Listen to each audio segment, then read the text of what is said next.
இன்னைக்கு நம்ம என்ன பார்க்க போறோம்னா ட்ரெண்டிங் ரீல்ஸ் அதான் பார்க்க போறோம். அதுக்கான தேவையான இன்கிரிடியன்ட் வாட்டர், அப்புறமேட்டு நாங்க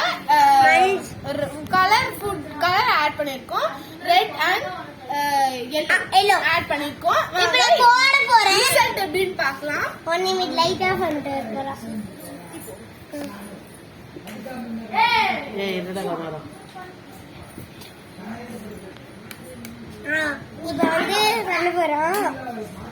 பட்டா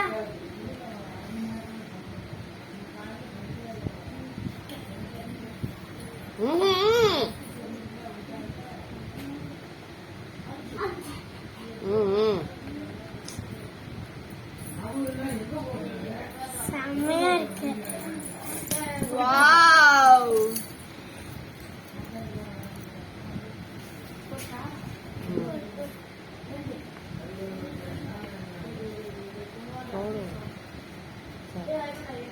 இந்த வீடியோ உங்களுக்கு பிடிச்சிருந்தா லைக் பண்ணுங்க, ஷேர் பண்ணுங்க, கமெண்ட் பண்ணுங்க, மறக்காம